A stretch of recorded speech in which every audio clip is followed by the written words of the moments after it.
Va a concluir el gobierno de López Obrador y estamos bien conscientes que se tuvieron logros y se tuvieron fallas, como cualquier tipo de gobierno encabezado por seres humanos y con fallas propias de nuestro género. Y en esa situación vamos a analizar dos temas muy importantes de lo que López Obrador ha tenido como marca en su sexenio. Uno, que los ricos de este país, los multimillonarios, los que rebasan la cifra de $1,000,000,000 para estar en la lista, en la famosa lista de Forbes, duplicaron su riqueza en lo que ha sido estos casi 6 años de lo que ha sido el autodenominado gobierno de la Cuarta Transformación, y la contraparte de que el gobierno de López Obrador sacó a 5 millones de personas de la pobreza extrema. Vamos a empezar primero con los ricos. En el caso de lo que ha sido este sexenio, se ha diagnosticado de que los más importantes millonarios que tienen un montón de poder político y económico en este país duplicaron su riqueza, y como había mencionado, para poder estar en esta lista de hombres selectos se tiene que rebasar la cifra de los $1,000,000,000. Y vamos a empezar con la primera persona de esta lista, que es el famosísimo Carlos Slim. Carlos Slim aumentó en estos 5 años un 78% de aumento de su fortuna. Es decir, cuando ingresó López Obrador a la presidencia de México, tenía una fortuna valorada en $52,000,000,000, y saliendo ahorita en la actual administración del tabasqueño,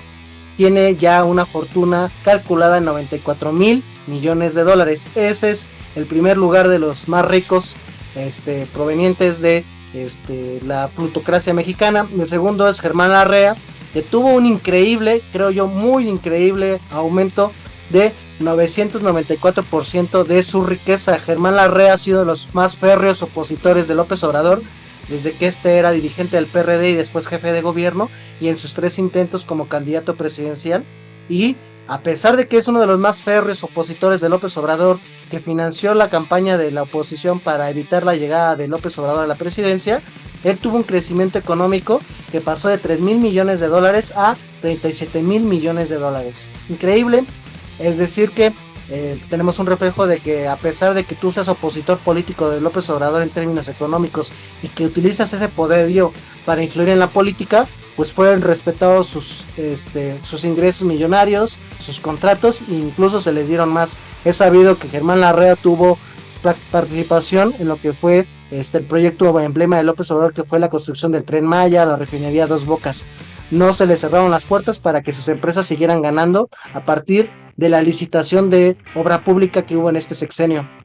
Otro que tenemos, que a pesar de que no paga impuestos y que hace todo lo posible para promover proyectos de derecha y criticar lo que ha sido la política educativa y la política social de López Obrador, es Ricardo Salinas Pliego. Él tuvo un crecimiento de su riqueza del 28.7% de su riqueza, de donde pasó de 10,000,000,000 de pesos a 13,000,000,000, a pesar de que este hombre no quiere pagar impuestos y que empezó una condena en contra de los comunicadores y periodistas que han sido muy críticos con ellos. Incluso ya empezó una demanda en contra de los mismos. Aquel adil de la democracia, como Ricardo Salinas Pliego, que se hace llamar, está demandando en Estados Unidos y en México a periodistas y comunicadores de redes sociales, porque a ellos les atribuye la pérdida de $1,000,000,000 del Banco Azteca, y dice que a partir de sus campañas, entre comillas, desinformativas, Banco Azteca ha perdido de entre 700,000 a 800,000 clientes, y a pesar de eso tuvo un crecimiento de $10,000,000,000 a $13,000,000,000. Y el otro que tenemos en la lista de los beneficiarios es Bayeres, que también tuvo un crecimiento del 18.4% de ingresos, que pasó de una riqueza aproximada de $6,000,000,000 a aproximadamente $9.5 millones. Y por último, para poner nada más un ejemplo de cómo han sido beneficiados los ricos en la administración de López Obrador, tenemos a Petcan Vidal, que tuvo un crecimiento de 82.2%. Es el dueño, por ejemplo, de José Cuervo, que pasó su riqueza de $3,700,000,000 a $6,700,000,000. Y la contraparte de la política López Obradorista es que estamos bien conscientes que salieron 5 millones de personas de la situación de pobreza extrema. Se calcula que más o menos en México 30 millones de familias reciben algún tipo de programa social. Estos programas sociales van desde becas a estudiantes, apoyo a adultos mayores, apoyo a madres solteras, apoyo a discapacitados, el programa Sembrando Vida, el programa Jóvenes Construyendo Futuro y otros más que se dedican a apoyar remodelación y construcción de la vivienda o apoyar a proyectos de cultivo, por ejemplo, la parte de dar fertilizantes a bajas tasas preferenciales para los campesinos. Esta política social de López Obrador ha demostrado que desde el 2006 la principal bandera que tenía el tabasqueño era que por el bien de todos primero los pobres, y ese es un reconocimiento que se le puede dar a esta administración, porque para muchas personas 6,000 pesos bimestrales, por ejemplo en el caso de adultos mayores, puede marcar la diferencia para tener una situación más o menos decente de vida. Y si estamos hablando de que toda esta cantidad de dinero que se destina en programas sociales que ya rondan los 600,000 millones de pesos, pues es dinero que se activa en términos del mercado interno a los principales negocios, tanto medianos, chicos y grandes de este país, porque estas personas que son beneficiadas de programas como adultos mayores, jóvenes, estudiantes, madres o trabajadores, pues van a comprar en mercados, en centros comerciales, en papelerías, en carnicerías, en cervecerías, todo tipo de negocios se van a ver beneficiados con la circulación de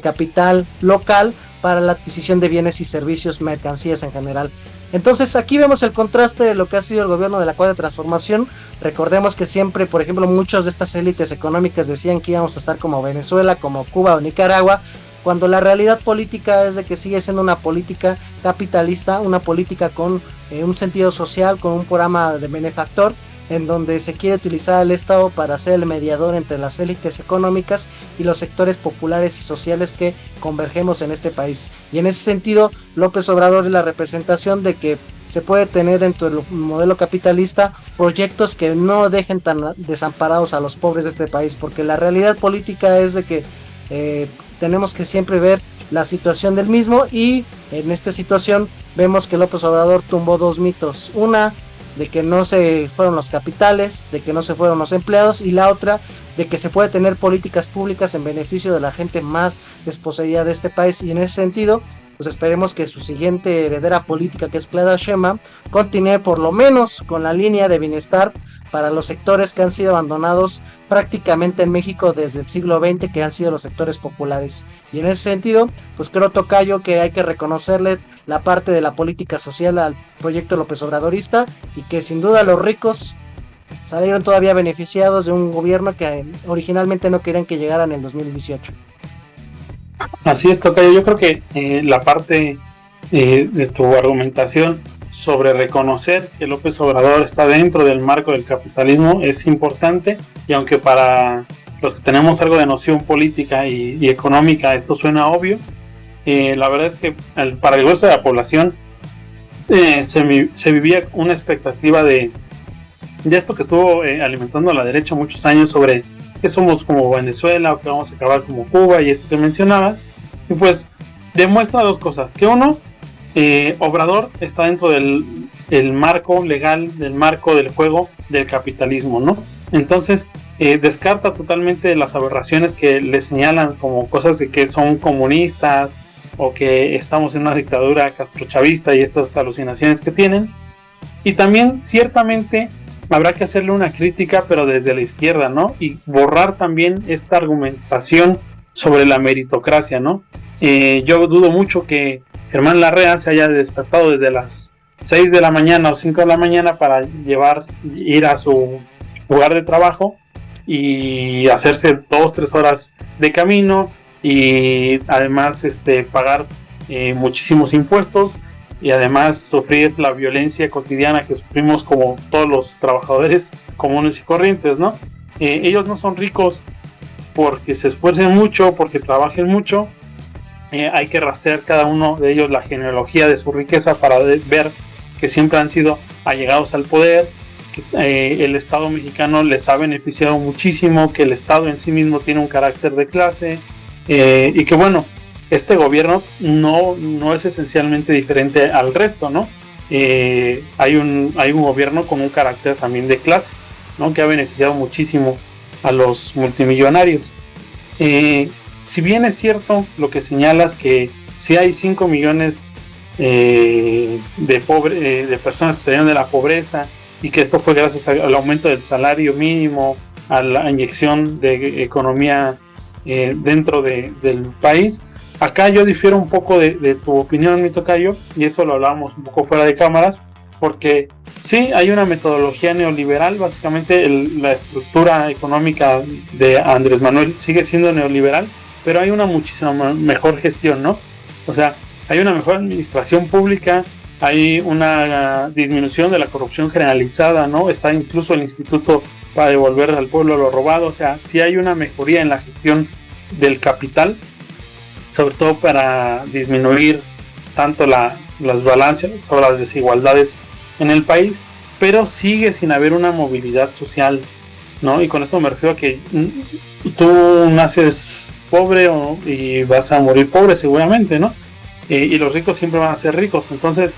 no olvidemos que en México sigue habiendo más de 46 millones de personas en pobreza, ¿no? O sea, es un tercio de la población, es una parte importante de la población, y que esto de lo llamado clase media, pues ha sufrido este desencantamiento, este desgarre de la clase media, y que se van yendo a los extremos, ¿no? Que en realidad la mayoría se va hacia la clase más baja.